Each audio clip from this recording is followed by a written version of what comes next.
दोस्तों, स्वागत है आपका फिल्म विद हिमांशु में। तो जैसे कि आप जान रहे हैं कि हमारी पीवाईक्यू सीरीज चल रही है। तो आज हम वर्ष 2016 के पीवाईक्यू डिस्कस करेंगे। तो चलिए शुरू करते हैं। हमारा पहला प्रश्न है कि विजयनगर शासक कृष्णदेव कृष्णदेव राय की कराधान व्यवस्था से संबंधित निम्नलिखित कथनों पर विचार कीजिए। तो पहला ऑप्शन है कि भूमि की गुणवत्ता के आधार पर भू राजस्व की दर नियत होती थी। दूसरा ऑप्शन है कि कारखानों के निजी स्वामी एक औद्योगिक कर देते थे। तो ये नॉर्मल सी बात है कि हमेशा जो टैक्स होता है वो भूमि की गुणवत्ता के आधार पर ही वसूला जाता था मध्यकाल में। और कारखानों से जो थे उन निजी स्वामी थे उनसे एक औद्योगिक कर लगता ही लगता था। तो हमारे ये दोनों विकल्प सही है। इसका आंसर क्या हो गया? सी हो गया। ठीक है। भूमि की गुणवत्ता के आधार पर राजस्व वसूला जाता था और ये उपज का लगभग 1/6 तक वसूला जाता था विजयनगर शासक में। ठीक है। और इस जो भूमि कर होता था उसे शिष्ट कहा जाता था। क्या कहा जाता था? शिष्ट कहा जाता था। ठीक है। और जो कारखाना कर था वो सभी पे, चाहे धोबी हो, नाई हो, ठीक है, जो भी होता था, तटकर होता था, मंदिर कर होता था, सभी पे एक टैक्स लगता था। और इसका आंसर क्या है?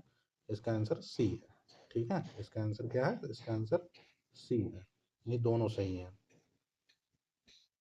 अगला ऑप्शन है, प्रश्न है हमारा कि प्राचीन भारत के की निम्नलिखित पुस्तकों में से किस एक में शुंग राजवंश के संस्थापक के पुत्र की प्रेम कहानी है? शुंग वंश का संस्थापक कौन था? शुंग वंश जो था 185 ई पूर्व से, यानी ईसा पूर्व से लेके 75 ईसा पूर्व तक रहा। ठीक है। और इसका संस्थापक कौन सा? पुष्यमित्र शुंग था। संस्थापक कौन था? पुष्यमित्र शुंग था, जिसने अंतिम मौर्य शासक बृहद्रथ की हत्या कर दी थी और शुंग वंश की, और यानी पहले ब्राह्मण वंश की स्थापना की थी। तो तो इनके पुत्र जो थे, उनके मतलब उनके पुत्र की प्रेम कहानी पर कालिदास जी ने लिखा था। क्या लिखा था? मालविकान मालविकान मित्रम। ठीक है। मालविका मित्रम। इसका आंसर क्या है? बी है। ये कालिदास द्वारा लिखी गई थी। और शुंग में ही पतंजलि जो थे, दिल्ली पुरोहित के पुरोहित थे शुंग वंश में। पुष्यमित्र शुंग का पुरोहित कौन था? पतंजलि था। और ये किताब कौन सी थी? मालविका मित्रम, जिसकी रचना किसने की थी? कालिदास जी ने की थी। ठीक है। आगे बढ़ते हैं। अगला प्रश्न है हमारा कि मध्यकालीन भारत के सांस्कृतिक इतिहास के संदर्भ में निम्नलिखित कथनों पर विचार कीजिए। तो पहला कह रहा है कि तमिल क्षेत्र के सिद्ध एक केसरवादी थे तथा मूर्ति पूजा की निंदा करते थे। दूसरा, ये कन्नड़ के लिंगायत पुनर्जन्म के सिद्धांत पर प्रश्न चिन्ह लगाते थे तथा जाति अधिक्रम को अस्वीकार करते थे। ठीक है। तो इसका ये जो प्रश्न है, मध्यकालीन भारत तमिल क्षेत्र के सिद्ध जो थे वो एक केसरवादी थे और मूर्ति पूजा की निंदा करते थे। सही बात है। और दूसरा कि कन्नड़ के क्षेत्र के लिंगायत पुनर्जन्म के सिद्धांत के प्रश्न चिन्ह लगाते थे और जाति अधिग्रहण को अस्वीकार करते थे। ये भी सही बात है। तो ये दोनों विकल्प सही हैं कि ठीक है। जो लिंगायत संप्रदाय था, जिसे हम वीर शैव संप्रदाय भी कहते हैं, के प्रवर्तक थे अल्ल प्रभु, उसके मतलब प्रवर्तक थे। और इनके शिष्य थे वसव या वासवेश्वर, जो पहले कलचुरी जो शासक था उसके मंत्री थे, उसमें मंत्री थे। और लिंगायत जो है 12वीं सदी में समाज सुधार का एक दार्शनिक आंदोलन हुआ करता था। और लिंगायत एक केशववादी थे और वे केवल भगवान शिव अर्थात शिवलिंग की पूजा करते थे। ठीक है। तो ये इसके दोनों विकल्प सही है। ठीक है। आगे बढ़ते हैं। हमारा अगला प्रश्न है कि भारतीय इतिहास के मध्यकाल में बंजारे सामान्यतः कौन थे? तो ये सीधे एनसीईआरटी से पूछा गया है कि बंजारे कौन थे। बंजारे क्या थे? व्यापारी थे। और ये देखिए एनसीईआरटी में बड़े अच्छे से विवरण दिया हुआ है। पीटर मुंडी जो था, उसने उन बंजारों के बारे में बहुत अच्छे, एक अंग्रेज व्यापारी पीटर मुंडी, एक सेकेंड, उसने पूरा विस्तृत लिखा है। ठीक है। पीटर मुंडी ने पूरा विस्तृत लिखा है। कक्षा 7 की और के एनसीईआरटी में बहुत विस्तृत रूप से दिया हुआ है। अगला प्रश्न है हमारा कि सम्राट अशोक के राजादेशों का सबसे पहले विकूटन किसने किया, यानी सबसे पहले किसने इनको पढ़ा? ठीक है। तो इसका आंसर क्या है, ये सीधा फैक्ट है, और इसका आंसर है जेम्स प्रिंसेप, ठीक है। और ये भी एनसीईआरटी से ही आया है, सीधा सीधा। ये कक्षा 12 के एनसीईआरटी का भाग 1 जो है, तो उसमें ये साफ दिया हुआ है कि अ, एक अधिकारी जेम्स प्रिंसम ने ब्राह्मी और खरुष्टी का अर्थ निकाला, ठीक है। तो इसमें साफ दिया हुआ है, तो ये भी एनसीईआरटी से आया है सीधा सीधा प्रश्न। चलिए आगे बढ़ते हैं। एक सेकेंड।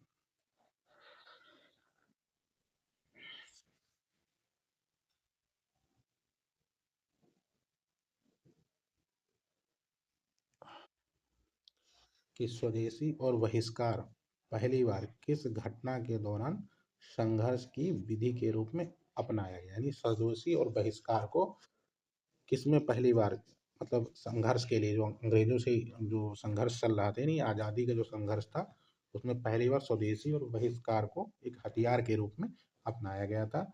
तो इसका सीधा सा आंसर है, सभी को पता है क्या था, बंगाल विभाजन के विरुद्ध आंदोलन।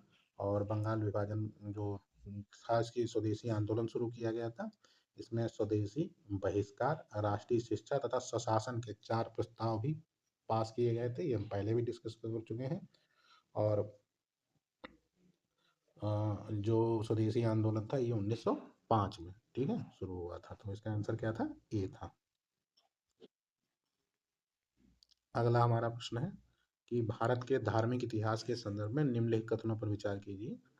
तो पहला है कि बोधिसत्व बौद्ध मत के हीनयान संप्रदाय की केंद्रीय संकल्पना है। दूसरा है कि बोधिसत्व अपने प्रबोध के मार्ग पर बढ़ता हुआ करुणामय है। तीसरा है बोधिसत्व समस्त समचेतन प्राणियों को उनके प्रबोध के मार्ग पर चलने में सहायता करने के लिए स्वयं की निर्वाण के प्रति प्रति विलंबित करता है, ठीक है। तो इसमें हमारा क्या है कि इसका आंसर जो है वो है, आंसर इसका बी है, ठीक है, 2 और 3। क्योंकि बोधिसत्व अपने प्रबोध के मार्ग पर बढ़ता हुआ करुणामय है, और बोधिसत्व समस्त सचेतन प्राणियों को उनके प्रबोध के मार्ग पर चलने में सहायता करने के लिए स्वयं की निर्वाण प्राप्ति विलंबित करता है, ठीक है। पहला हमारा ऑप्शन जो है वो गलत है, ठीक है। ये 2019 में भी पूछा गया था, यानी 16 में पूछा गया ये प्रश्न, फिर 19 में दोबारा पूछा गया। तो पीवाईक्यू बहुत फायदा होता है, ये देख ही रहे हैं, लगातार मैं बोल ही रहा हूँ, तो बार बार पढ़िए। अगला प्रश्न है कि सत्यशोधक समाज ने संगठित किया, यानी सत्यशोधक समाज ने क्या संगठित किया। तो ये क्या था, कहाँ का आंदोलन था। तो सत्यशोधक समाज की स्थापना 1873 में ज्योतिबा फूले द्वारा की गई थी। और फूले ने ब्राह्मणों के आडंबर, अवसरवादिता, धार्मिक ग्रंथों को स्वीकार किया था। इन्होंने निम्न जातियों को बचाने के लिए कार्य, सामाजिक सेवा और स्त्री और निम्न जाति शिक्षा के लिए इन्होंने बहुत महत्वपूर्ण काम किए। और इन्होंने एक पत्र, इनका एक मुख्य पत्र भी था दीनबंधु नाम का, ठीक है। और ज्योतिबा फूले ने गुलामगिरी कविता भी लिखी, वो किताब भी लिखी थी, ठीक है। तो ये प्रसिद्ध थे। तो इनका क्या था, महाराष्ट्र में एक जाति विरोधी आंदोलन, ठीक है। उसका आंसर क्या हुआ, सी, महाराष्ट्र में एक जाति विरोधी आंदोलन। ज्योतिबा फूले महाराष्ट्र से ही थे। अगला हमारा प्रश्न है कि मॉन्टेस्क्यू चेम्सफोर्ड प्रस्ताव किससे संबंधित है। तो ये हम लोग पढ़ते ही हैं, संवैधानिक सुधार है ये सीधा सीधा। और संविधान सुधार भारत शासन अधिनियम 1919, जिसे हम लोग क्या कहते हैं, मॉन्टेस्क्यू चेम्सफोर्ड सुधार भी कहते हैं, ठीक है। और इसने क्या, प्रांतों में तो शासन प्रणाली की शुरुआत हुई थी, ठीक है। और शासन के विषयों का विकेंद्रीकरण करते हुए दो भागों में केंद्रीय भाग और प्रांतीय विषयों में इसको बांट दिया गया। तो चेम्सफोर्ड सुधार कब आया था, 1919, और क्या था, एक संवैधानिक सुधार था, ठीक है। अगले प्रश्न चलते हैं। अगला प्रश्न है कि अजंता और महाबलीपुरम के रूप में ज्ञात दो ऐतिहासिक स्थानों में से कौन सी बातें समान है, दोनों एक ही समय काल में निर्मित हुए हैं। तो सोचिए, दोनों, ये गलत है। दूसरा कह रहा है दोनों एक ही धार्मिक संप्रदाय से संबद्ध है, तो देखिए ये भी गलत है। दोनों शिलाकृत स्मारक हैं, हाँ ये सही है, ठीक है। तो दोनों एक समय काल में निर्मित नहीं हुए हैं, और दोनों ना ही एक ही धार्मिक संप्रदाय से जुड़े हुए हैं। क्योंकि अजंता तो हम पढ़ते ही हैं, बौद्ध धर्म से है, और अजंता कहाँ है, औरंगाबाद जिला, महाराष्ट्र में, भगोरा नदी के किनारे, ठीक है। सह्याद्री पहाड़ियों को काट कर बनाई गई हैं। कितनी गुफाएं हैं, 29 गुफाएं हैं टोटल। उसमें 25 विहार हैं और 4 चैत्य हैं, ठीक है। और महाबलीपुरम जो है, इसे हम मामल्लपुरम भी कहते हैं, ये 7 पैगोडा है यहाँ पे, तत्कालीन पल्लव शासकों के समय के हैं, 5वीं से 8वीं शताब्दी के बीच के, ठीक है। तो ये इनका हिंदू धर्म है और वो बौद्ध धर्म से है, तो दोनों सेम धर्म नहीं है और ना ही दोनों एक समय के हैं, ठीक है। तो हमारा आंसर क्या हो गया, दोनों शैलग्रह तो नहीं, पत्थरों को काट के तो बनाएंगे, लेकिन ना तो दोनों एक धर्म से और ना ही दोनों एक ही टाइम पीरियड की हैं। अगला है हमारा कि Calcutta Unitarian committee, tabernacle of new डिस्पेंसन, India reforms association. तो केशव चंद्र सेन का संबंध उपयुक्त में से किससे या किन से था, ठीक है। तो केशव चंद्र सेन तो हम जानते हैं कौन थे, प्रमुख समाज सुधारक थे और ब्रह्म समाज को अत्यधिक लोकप्रिय बनाने में इनकी महत्वपूर्ण भूमिका थी। इन्होंने 1861 में एक इंडियन मिरर नाम का दैनिक संपादन भी किया था, भारतीय दैनिक संपादन भी किया था, ठीक है। और इन्होंने 1870 में राष्ट्रीय मतलब स्त्री शिक्षा के लिए इंडियन रिफॉर्म एसोसिएशन की स्थापना की थी, इन्हीं 1861 में स्त्री शिक्षा के लिए की थी, ठीक है। और इसी के साथ इन्होंने क्या कहते हैं यो टेबरनेकल ऑफ न्यू डिस्पेंशन, इसकी स्थापना भी 1868 में की थी। और कलकत्ता यूनिटेरियन कमेटी जो स्थापना जिसकी राजा राम मोहन राय ने की थी 1821 में, इसमें भी ये शामिल थे। वो ये इसकी स्थापना राजा राम मोहन राय ने की थी, तो ये नहीं है, बाकी दोनों हैं, ठीक है। क्योंकि इसकी स्थापना 1821 में किसने की थी, राजा राम मोहन राय ने की थी, तो ये नहीं है, ये दोनों में ये शामिल थे, तो इसका आंसर क्या हो जाएगा, बी हो जाएगा, ठीक है। आगे बढ़ते हैं। देखिए, भारत के इतिहास के संदर्भ में निम्नलिखित युगों पर विचार कीजिए।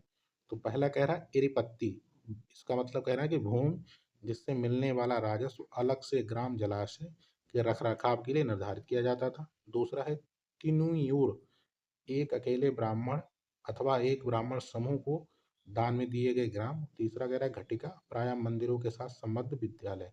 तो उपयुक्त में से कौन सा से युग्म सही सुमेलित है। तो पहला एरापत्ती सही है, एक सेकंड।